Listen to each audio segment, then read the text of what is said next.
Welcome Ansari साहब, welcome Sajjad loan. मुझे पता नहीं आप में से कितने लोगों ने सुनी होगी या नहीं सुनी होगी, लेकिन मैं भी भूल गया था, इसलिए मैं इसको प्रिंट करके लाया हूँ। आपको बहुत अच्छा लगेगा सुनने में सज्जाद भाई और अंसारी साहब। अगर फिरदौस बारोई ज़मी अस्तु अमी अस्तु अमी अस्तु अमी अस्तु। कश्मीर पर ये जहांगीर साहब ने कहा था सैकड़ों साल पहले, अगर धरती पर कहीं स्वर्ग है, जन्नत है, कश्मीर के बारे में यही है, यही है, यही है। तो कश्मीर के दो यंग, डैशिंग, डायनेमिक लीडर्स आपके सामने बैठे हैं, सज्जाद लोन और मौलवी अंसारी। आपने जम्मू कश्मीर को गवर्नमेंट से क्यों वंचित कर रखा है? इतना टाइम हो गया, कोई गवर्नमेंट नहीं है, काम रुके हुए। क्यों नहीं जल्दी से गवर्नमेंट बनाइए, काम शुरू करवाइए वहाँ पे? आप दोनों हैं नुमाइंदे। बिल्कुल बन जाएगी, सरकार बन जाएगी बहुत जल्दी।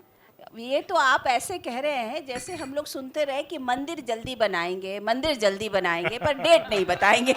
उसी तरीके से आप लोग कह रहे हैं कि हाँ सरकार बनाएंगे बनाएंगे, लेकिन डेट नहीं बताएंगे। देखिए ना, मंदिर में विवाद था, लेकिन हमारी सरकार में विवाद नहीं है, बन जाएगी। पहले कहा जा रहा था कि चलिए मुफ्ती साहब का ऐसा दुखद निधन हो गया, उसके बाद 40 दिन के बाद, 1 महीने के बाद सरकार बन जाएगी। अब तो लगता है कुछ पेच फंसा हुआ है। मुझे लगता है इनकी जो महबूबा जी हैं पीडीपी की सदस्य, she is coming out of a tough time, so give it time, ऐसा कुछ। But do you give a time frame for this formation of government?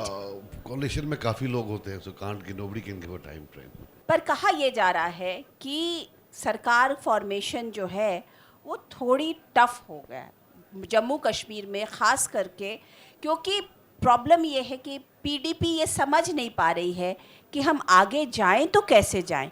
अगर पीडीपी अब बीजेपी के साथ जाती है और जिस तरीके का नेशनल डिबेट शुरू हो चुका है, उसमें अगर पीडीपी बीजेपी के साथ जाती है तो वो कहीं ना कहीं उसके अस्तित्व पे तो खतरा नहीं आ रहा है?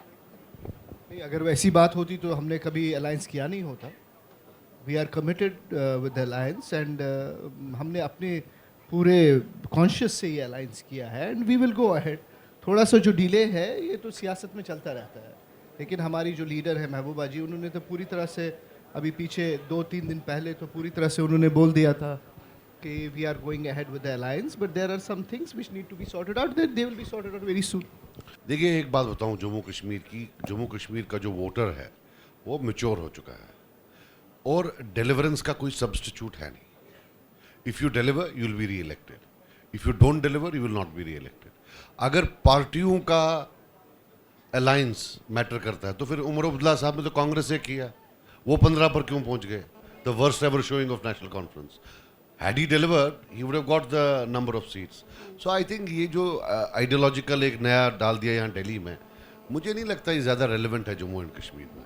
If you deliver you have no problems, if you don't you have a lot of problems। आपको क्या लगता है कि जिस तरीके से जेएनयू का मुद्दा सामने आया और वहाँ की जो वहाँ पे नारे लगे, वो भी एक डेटरेंट हो गया गवर्नमेंट फॉर्मेशन में कि अब ये चूँकि माहौल बहुत गर्म हो चुका है, वहाँ पे अलगाववादी नारे लग चुके थे, इस तरह की बात हुई तो थोड़ा रुक जाए, थोड़ा मामला शांत हो जाए, उसके बाद हम सरकार बना लेंगे?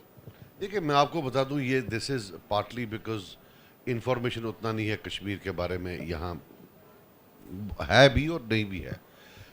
देखिए, कश्मीर 1989 से जब चारों तरफ गोलियां बजा, तो माहौल बहुत अच्छा है, हमें तो बहुत नॉर्मल लगता है। मुझे नहीं लगता है कि कोई वहाँ प्रॉब्लम्स हैं। There is a problem, there are many other problems related to Kashmir issue, लेकिन ऐसे जैसे वायलेंस की आप बात करें या बाकी चीज़, अब तो आदमी घूम सकता है, फिर सकता है, पहले तो it was very difficult. So this physical तो मुझे नहीं लगता है। बाकी जैसे जेएनयू का बता रहे हैं, दैट्स अ डिफरेंट पार्ट, वो उसका हमारी अपनी प्रॉब्लम्स हैं। हमारी अपनी प्रॉब्लम्स इतनी है, मुझे नहीं लगता है there is appetite to import any problems from Delhi and to Kashmir, उतनी एपेटाइट नहीं है। इमरान साहब, आपकी पीडीपी हमेशा अफजल गुरु के फांसी को सही नहीं मानती रही है। उन्होंने हमेशा कहा कि ये जुडिशियल मर्डर इसे कहा जा सकता है। आज जो मसला फंसा है पूरा का पूरा, वो अफजल गुरु की डेथ एनिवर्सरी के बाद और ये पूरा जो जेएनयू का विवाद भी जो हुआ, वो वहीं से कहीं ना कहीं शुरू हुआ। आप इसे कैसे देख रहे हैं? आप इसे कैसे ले रहे हैं कि क्या इसका इम्पैक्ट जो है वो आपकी राजनीति, कश्मीर की राजनीति पे होगा? नहीं, हमने तो पहले से ही कहा था कि जो अफजल गुरु की जो फांसी हुई थी, हमने कहा था कि ये इसमें थोड़ी सी जुडिशल ये इसमें कोताहियाँ रही हैं। वो आपने ये भी देखा होगा कि आपके कांग्रेस के बड़े नेता लोग भी हैं जो कि इस वक्त आउट ऑफ पावर हैं, वो भी ये कह रहे हैं कि उसमें थोड़ी सी कोताहियाँ रही हैं। हमारा जो स्टैंड था अफजल गुरु के बारे में, हमने उस वक्त भी वो कहा था कि ये जुडिशल मर्डर हुआ है, इसको पूरी तरह से देखना चाहिए था। वो हम अभी भी कह रहे हैं। मुझे नहीं लगता है उसका और इसमें सरकार बनाने में या और बाकी चीज़ की डिले होने में कोई ताल्लुक है। लेकिन Direct। प्रॉब्लम तो यही है ना इमरान साहब की बीजेपी जो है वो उन्हें उस तरीके से नहीं देखती है अफजल गुरु को, वो उन्हें दूसरे नज़रिए से देख रही है, वो एक उन्हें मिलिटेंट के नज़रिए से देख रही है, वो उन्हें दूसरे नज़रिए से देख रही है जो आप पीडीपी देख रहा है। तो प्रॉब्लम तो सिर्फ और सिर्फ वहाँ पे है, क्योंकि अफजल गुरु के एनिवर्सरी पर, डेथ एनिवर्सरी पे जो कुछ हुआ, उसके बाद जो जेएनयू में हुआ, उसने एक पूरा नेशनल डिबेट एक पर्सपेक्टिव में खड़ा कर दिया है। तो कहीं ना कहीं कश्मीर, मगर मुझे आप एक चीज़ बता दें, ये तो डिबेट की बात है, बीजेपी के अलावा वहाँ कांग्रेस भी है, दूसरा फांसी देने वाले तो कांग्रेस हैं, तो वो कैसे, वो समझ नहीं आ रही। फांसी उनने दी है तो डिबेट पर आप इतना डिबेट बना रहे हैं। जिन्होंने फांसी दी है उसके बारे में भी तो बात करें ना। जो कोई फांसी कश्मीर में हुई है वो तो कांग्रेस के टाइम में हुई है। अब जिस इनह्यूमन तरीके से उनकी फैमिली को नहीं आने दिया, उनको नहीं मिलने दिया, वो भी कांग्रेस ने किया।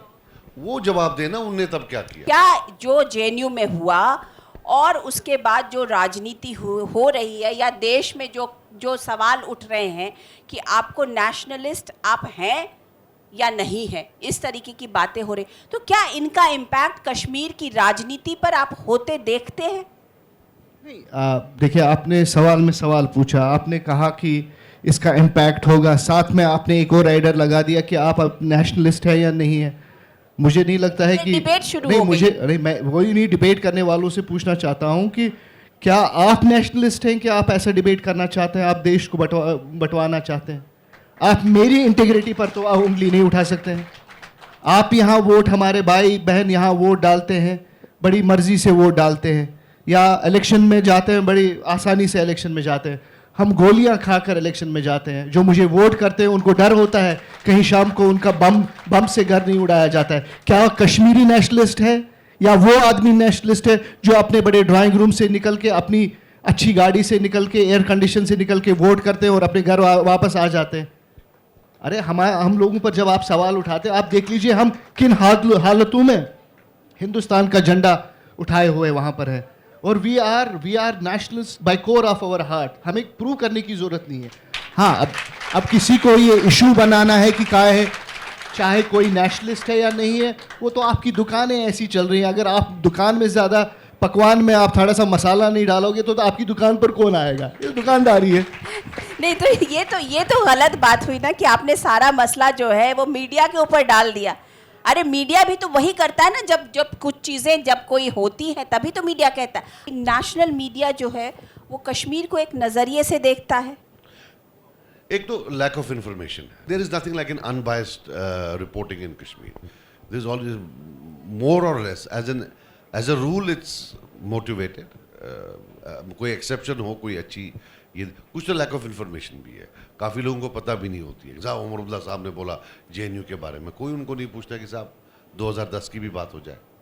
हमारा भी ये है कि अगर कोई अपने वतन के ख़िलाफ़ कोई बात करे वो बात सही नहीं है। लेकिन ये जो जेएनयू का जो इशू है, ये अभी तक, इसमें तकरीबन अब 15-20 दिन हो गए इस इशू में, अभी तक भी कोई भी नहीं कह सकता है कि वाकई क्या बात हुई है। Actually, what was the real thing? What happened in JNU? See, nobody is able to say. But some channels convicted him, some channels punished him, some channels did something. मेरा सिर्फ ये मतलब है, हर एक चीज़ को पहले पूरी तरह से आप देख लीजिए, उसको इख्तिताम पर पहुंचने दीजिए, उसको एंड पर पहुंचने दीजिए, उसके बाद आप अपना जस्टिस सिस्टम शुरू कीजिए, उसके बाद आप अपनी धाराएं शुरू लगाना कीजिए। इमरान साहब, ये बताइए कि कहा यह जा रहा था, ये खबरें आ रही थी, शायद correct me if I am wrong, कि अगर जल्दी सरकार नहीं बनती है तो पीडीपी के अंदर दो फाड़ होने की बात है। कुछ लोग वहाँ से कट सकते हैं, कुछ लोग, पीडीपी टूट सकती है। ऐसे आपने भी सुना ही होगा खबर। पीडीपी टूटेगी तो जाएगी कहाँ? समझा नहीं, दो फाड़ कैसे हो सकते? पीडीपी अगर उसके कुछ एमएलएज निकल गए और सरकार बनाने के लिए साथ में आ गए तो क्या होगा? हो सकता है कहाँ क्या? कहाँ निकल जाएगी? देखिए 27 एमएलए हमारे पास है, वी हैड 28, लेकिन आफ्टर द डेथ ऑफ मुफ्ती मोहम्मद सईद साहब हम 27 हैं। और मुझे जो पता है, अब पीछे जो हमारी मीटिंग हुई थी, सब 27 के 27 एमएलएज ने ऑथराइज्ड किया हमारी जो प्रेसिडेंट हैं महबूबा मुफ्ती साहिबा को, उनको कहा है कि ये जो हमारे पॉइंट्स हैं ये है, you are authorise to do whatever you want, this is what I know. After that something must have happened और something must have reach to some people, उसकी मुझे कोई खबर नहीं है। लेकिन जो मुझे पता है, लेटेस्ट जो मुझे पता है, 27 के 27 ने ऑथराइज़ किया महबूबा मुफ्ती को that she is going to talk to the BJP and whatever the clarities they wanted to have on some things that Mehbooba ji will deal तो with. बात अटकी कहाँ है? तो महबूबा जी से पूछना पड़ेगा, मुझे लगता है आपको उनको बुलाना चाहिए अपने शो पर। इस बात तो कहीं तो अटकी हुई है ना, नहीं तो सरकार बन जानी चाहिए ना। सरकार तो बन ही जाएगी ना, मैंने आपको कह दिया। तो थोड़ा सा डिले हो गया तो उसका मतलब ये नहीं है कि we will go to the extremes. सरकार बन जाएगी, बी श्योर फॉर दैट। अच्छा, घुमा के पूछ लेते हैं, ये जो सरकार नहीं बन रही है इसके लिए कौन जिम्मेदार है? जो नहीं बन रही उसके लिए भी हम जिम्मेदार हैं, जब हम बनाएंगे उसके लिए भी हम ही हम जिम्मेदार मतलब हैं। आप दोनों, बीजेपी और पीडीपी दोनों, या पीडीपी? मैं तो मैं इसलिए पीडीपी पूछ की रहा तरफ से बोल सकता हूँ, सजाद भाई अगर हो सकता है तो बीजेपी के साइड से बोल सकते हैं। अपने बड़े भाई के लिए के बिहाफ पे बोल तो सकते हैं, मोदी जी आपके बड़े भाई। I can't speak on behalf of BJP, of course I can't. Sajjad साहब, आपसे ये एक सवाल है कि आप पहले, आपकी विचारधारा कुछ अलगाववाद को लेके थी और आपने बाकायदा उसको एक्सप्लेन करके फिर आप मुख्य धारा से जुड़े। ये आपका एक सफ़र हो चुका है, इसका भी आप इस सफ़र में आपने क्या क्या पा लिया? इट्स वेरी डिफिकल्ट, बहुत मुश्किल होता है। देखिए, सबसे पहली बात होती है कि जब आप, हालांकि जब मैं वहाँ था, I was supposed to be a moderate, तो तब बोलते हैं मॉडरेट है, इसकी लीनिंग मेन स्ट्रीम की तरफ है। बट जब आप एक डिसीजन लेते हैं आने का, तो अचानक होता है ये तो बिट्रेयल है। Very difficult to travel that space. जब मैंने अनाउंस किया मैं पार्लियामेंट लड़ूंगा, आई वाज शिवरिंग। एंड सबसे बड़ी बात यह है, then you need some encouragement. जब मैं मोदी जी की बात करता हूँ, द रियलिटी इज कि एनकरेजमेंट मिली, भाई जाओ लड़ो, कोई बात नहीं है, विच वॉज मिसिंग। कहीं ना कहीं वो encouragement missing. That's why I have so much respect for him, that he actually encourage कि go out, nobody is going to create problems for you because of your background. वरना क्या होता है कि भाई हमारा बैकग्राउंड ये था, you know, Kashmir is a different state, it's an atypical state. वहाँ के इलेक्शंस का प्रीवियसली रिकॉर्ड भी अच्छा नहीं है, तो यू स्कैर्ड कहीं वो ना हो। फिर एक परसेप्शन होता है कि साहब ये तो वहाँ से आया, इसको तो जीतने नहीं देंगे। इसी परसेप्शन से ऐसा होता कुछ नहीं है। इट्स अ माहौल बना दिया लेकिन जाए। माहौल बना। आप मेन स्ट्रीम में आ गए, आप अपने एक भाई साहब को क्यों नहीं बदल पाए? बिलाल साहब को आप क्यों नहीं बदल पाए? उनको आप मुख्य धारा में क्यों नहीं ले पाए? देखिए, मैं आपको, he is an adult, right, वो एक अडल्ट है। मेरी वाइफ पाकिस्तानी है, मैं उनको हिंदुस्तानी नहीं बना सका तो भाई को कहाँ से लाऊंगा? सो इट्स अडल्ट है। जब से मोदी जी पीएम बने 10 बार J&K जा चुके हैं, 10 बार। और मुझे पता है आप तो हर बार क्लोजली उनके साथ रहे भी होंगे जब वो गए। पिछले 1.5-2 साल में क्या बदला है मोदी जी के आने के बाद कश्मीर में, ज़मीन पर और वहाँ की पॉलिटिक्स में, आपके हिसाब से?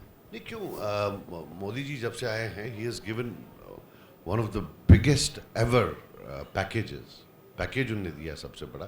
कुछ चीज़ें लोग नहीं करते हैं, people are very cruel to him.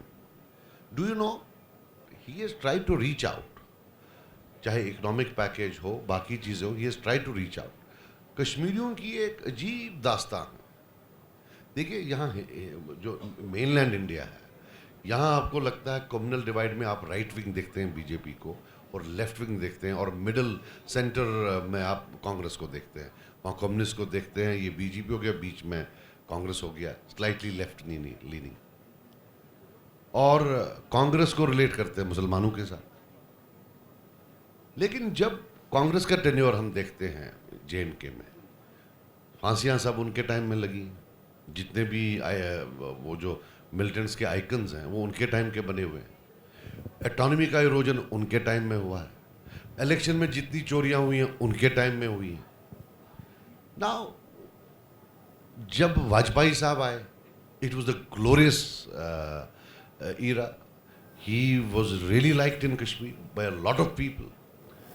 अभी मोदी जी आए हैं, इनकी इवन जो कश्मीर कॉन्टेक्स्ट में इनकी जो फॉरेन पॉलिसी है, that unscheduled visit to Pakistan, is it not an act of statesmanship? What is it? The courage, the other, तो ये सब चीजें जब आप पैकेज करके देखते हैं, only you have around 40 channels warning the Muslims to keep away from him every day in the evening.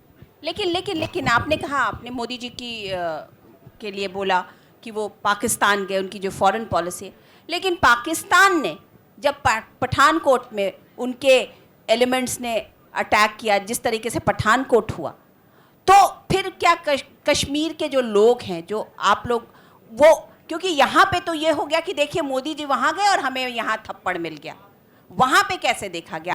आप तो ऐसा कभी डिसाइड करते हैं जैसे पाकिस्तान एक मोनोलिथिक एंटिटी है कि साहब वहाँ अगर पत्ता भी हिले तो ऊपर के वो सब प्लान्ड होता है. It's in the middle of और टोटल, वो अपना, उनके अपने यहाँ इतना टेरर का प्रॉब्लम है. No, why do you assume it could be the state? हाँ, हो सकती है, लेकिन 50% चांस है कि नहीं हो सकती है. They are now apparently coordinating with you. ऐसा कोऑर्डिनेशन तो 47 से कभी हुआ नहीं है, और ओपन कोऑर्डिनेशन है. आपको इन्फॉर्म करते हैं कि साहब यहाँ से बंदे आए हैं. आप कभी बोले कभी पहले ऐसा हुआ है? Has it ever happened? And I will tell you one thing, आप कितना भी लड़ लो, you see, you fight with Pakistan, you going to come down to their level, ये याद रखिए. This is a natural law, इसमें कोई, you don't need to be a genius.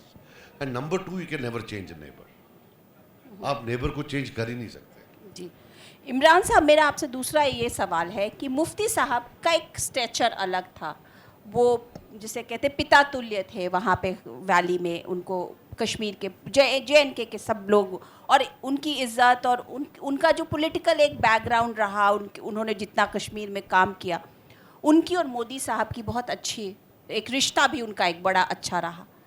महबूबा साहब कहते हैं कि वो उस तरीके से नहीं है, वो अलग नज़रिए से देखती हैं, यंग हैं, यंग ब्लड है, कश्मीर में जो कुछ भी होता है, अगर वो बहुत सारे ऐसे मुद्दे हैं जिन पर उनकी और मोदी साहब की या उनकी या सरकार की या उनकी PDP और BJP की सहमति नहीं बनेगी.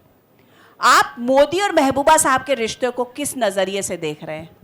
देखिए, मैं इस जो मेरा ज़ाती जो तज्ज़िया है, मुझे लगता है कि ये बहुत सक्सेसफुल जो महबूबा जी और मोदी साहब के बीच में जो आपस में ये वर्किंग रिलेशनशिप रहेगी, बहुत मजबूत रहेगी. क्यों ये मजबूत रहेगी? क्यों? दोनों ही ग्रास रूट लीडर्स हैं. महबूबा जी ने भी, अगर आपने देखा होगा, जो PDP पार्टी 4 लोगों ने बनाई थी, लेकिन जो इसका इंजन था हमेशा से, वो हमेशा से महबूबा जी रही हैं. She is the one who has been always in the touch with the grass root workers, and she is the one who has made the party and got it to the position that they are now ready to govern the state of Jammu and Kashmir. ऐसा ही मोदी जी के बारे में भी है, वो भी grass root के ही हैं. उन्होंने भी अपना जो कदम उठाए हैं, उन्होंने भी ज़मीन से उठकर यहाँ बुलंदी पर पहुँच चुके हैं. उनको किसी से बीच में से किसी जगह पर इंस्टॉल नहीं किया गया है. मुझे लगता है कि जब महबूबा जी स्टेट की चीफ मिनिस्टर बनेंगी, मुझे लगता है she will be the most successful chief minister ever Jammu Kashmir would have had. अच्छा, मोदी जी के बारे में जैसे सज्जाद साहब कह रहे थे, आप भी सहमत हैं, एग्री करते हैं कि वहाँ कश्मीरी जो है, जैसे वाजपेयी जी की इज्जत करता था, उनको पसंद करता था, क्या कश्मीरी मोदी जी को पसंद कर रहे हैं? बिल्कुल, चूंकि मोदी जी ने बहुत कम समय में तो बहुत सारी चीज़ें हमें दिखा दी हैं. जैसे सजाद साहब ने कहा, देखिए कितना हॉस्टाइल माहौल था. ये भी, जैसे सजाद साहब ने कहा कि कुछ चरणों ने तो ये भी शुरू किया था कि अब पाकिस्तान के साथ जंग करने की तैयारी हो जाए, और out of nothing you see Modi ji going and visiting the prime minister of Pakistan. It's a bold step. You know that your country is hostile towards the other nation, but you go and go out with the olive branch, and he goes and visits him. बहुत ही अच्छा था. And बाकी economic package की बात जो अभी सजाद साहब ने कही, it was a big package which was given to state of Jammu and Kashmir, and we have never seen such a big package till now. बाकी भी जैसे I don't want to repeat what he has said. हाँ, difference है, बहुत ज़्यादा difference है. Difference आपने कहा बहुत ज़्यादा है, बट लोगों की, वहाँ के कश्मीर के लोगों की जो सोच है और जो यहाँ पे या जो BJP या RSS जिस सोच को दर्शाता है, उस दोनों में भी बहुत डिफरेंस है. आपको लगता तो होगा ना कि ये रास्ता बहुत कठिन है, बीजेपी और पीडीपी का साथ होना एक साथ। मुझे बताइए, जो कांग्रेस पार्टी है J&K में, उसमें और बीजेपी में क्या अंतर है? They are same. आप उनके बयानात देखिए, कोई फर्क नहीं। यहाँ कोई फर्क होगी, वहां तो कोई फर्क नहीं है। लेकिन क्या आपको लगता है कि पीडीपी और बीजेपी का रिश्ता जो है वो बहुत कहते हैं ना कांटों का कठिन है, ताज है। कांटों का ताज है? नहीं, अच्छा है ना, तो दोनों अगर कठिन है या कांटों का ताज है, ये मुझे लगता है स्टेट के लिए बहुत अच्छा है, क्योंकि both of the parties when they take step वो 10 बार सोचेंगे उस स्टेप उठाने से पहले। मुझे लगता है ये हम लोगों के लिए अल्टीमेटली अच्छा रहेगा। अच्छा, फारूक अब्दुल्ला साहब कहते थे, वो कहते थे कि कश्मीर में जो पार्टी है या जो गवर्नमेंट में है, उनके लिए मजबूरी हो जाती है कि दिल्ली की सरकार से बना के चलना पड़ता है।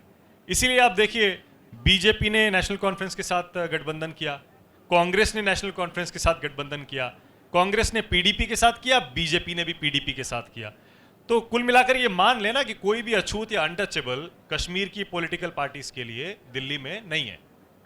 नहीं, हमने कब कहा अछूत है? हमने तो कभी नहीं कहा। नंबर्स ही ऐसे थे कि ऐसी सरकार बनानी पड़ी। इससे पहले भी जब सरकार बनी वो भी नंबर्स की पर, without numbers you can not make the governments, right? So ऐसे ही नंबर्स थे। एंड दिस टाइम हमारे पास और भी ऑप्शंस थे, लेकिन हमने इसलिए बीजेपी के साथ गठबंधन किया क्योंकि हमने देखा कि उनको डिसाइसिव वोट मिला है पूरे जम्मू रीजन में, and we didn't want to ignore the Jammu region. अगर हम चाहते हैं कि एक बैलेंस सरकार बनाए और हमने एक बैलेंस सरकार बनाई जो पूरे रीजन्स को रिप्रेजेंट करती है, उस पर भी अगर हम पर सवाल उठेंगे तो मुझे लगता है तो ऐसी तो बड़ी प्रॉब्लमें हो जाएंगी ना। अच्छा, एक और मुझे लगता है उसके बिना इनकम्प्लीट रहेगा हमारा ये सेशन। हुर्रियत पे आप लोगों की क्या राय है, या हुर्रियत को इंडिया पाकिस्तान बातचीत में इंक्लूड करने पर आपकी क्या राय है? क्या हुर्रियत की कोई रेलेवेंस बची है कश्मीर की पॉलिटिक्स में या इंडिया पाकिस्तान पॉलिटिक्स में? हुर्रियत एक सियासी जमात है, उनके साथ भी कुछ लोग हैं, वो भी एक पार्टी है एक हिसाब से, तो वो भी लोग हैं वहाँ। अब उनको बातचीत में लाया जाए या ना लाया जाए, हमारा तो ये है कि अगर हमारे को पाकिस्तान के साथ बात करनी है तो हिंदुस्तान की सरकार बैठेगी और वहाँ की सरकार बैठेगी, आपस में बात करेंगे। थर्ड पार्टी का कोई रोल नहीं है, हुर्रियत का तो नहीं है ना। किस लिए किस चीज़ का रोल है?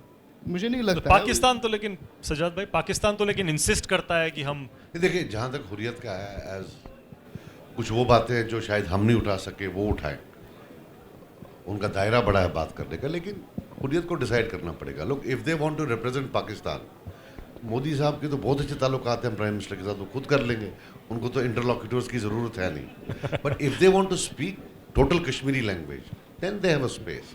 लेकिन आज तक, टू बी वेरी ऑनेस्ट, वो कर नहीं पाए हैं, वो रोल वो अदा नहीं कर पाए, वो नहीं करेंगे।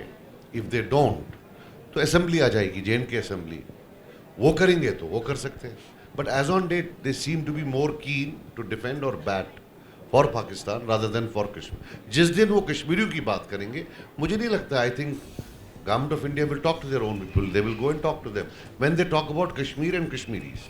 If they start talking about Pakistan, फिर तो they will talk directly to them. Thank you Imran साहब, थैंक यू सज्जाद लोन साहब, आप यहाँ आए, आपका बहुत शुक्रिया।